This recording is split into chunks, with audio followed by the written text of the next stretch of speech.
guy says, well, you better tickle mine, too, because now I got to catch the goddamn thing. Cheers.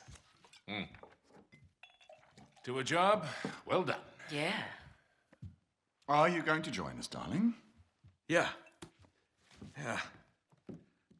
Well, the map proves it.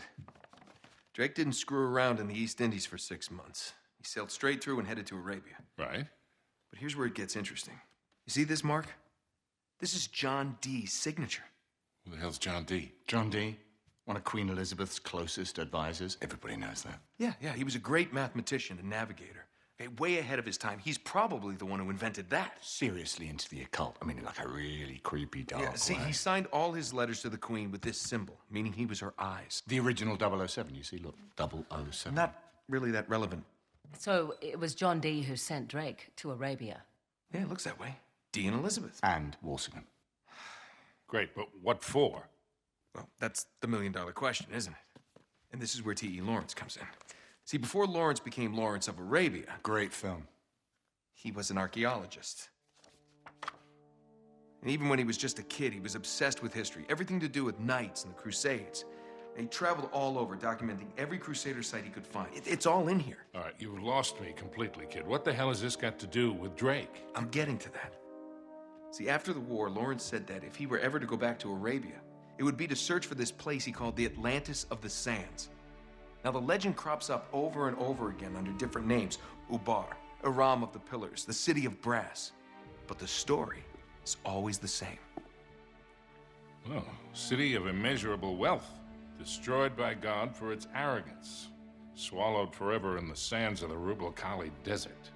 Right here.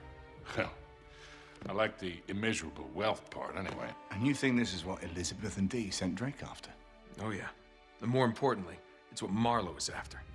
So, wait, if Drake was on a mission from the Queen to find this place, why all the secrecy? I mean, it looks like he went to a lot of trouble to hide whatever he found, even from Her Majesty.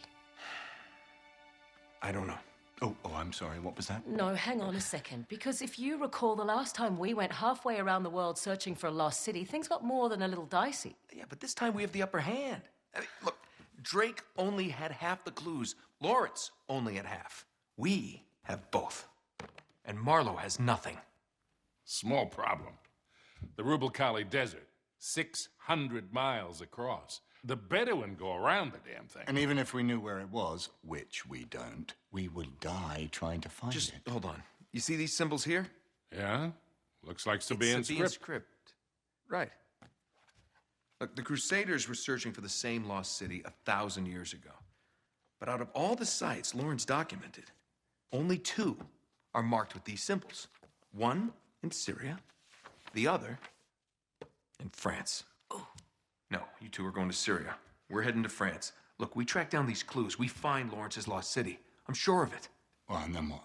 How are we going to get across 600 miles of impassable wasteland? It's in the middle of the desert. So technically, it'd be about 300 miles. Oh. Look, I don't know. We'll figure it out. We burn that bridge when we get to it, eh? Exactly. What do you say? What the hell? Let's do it.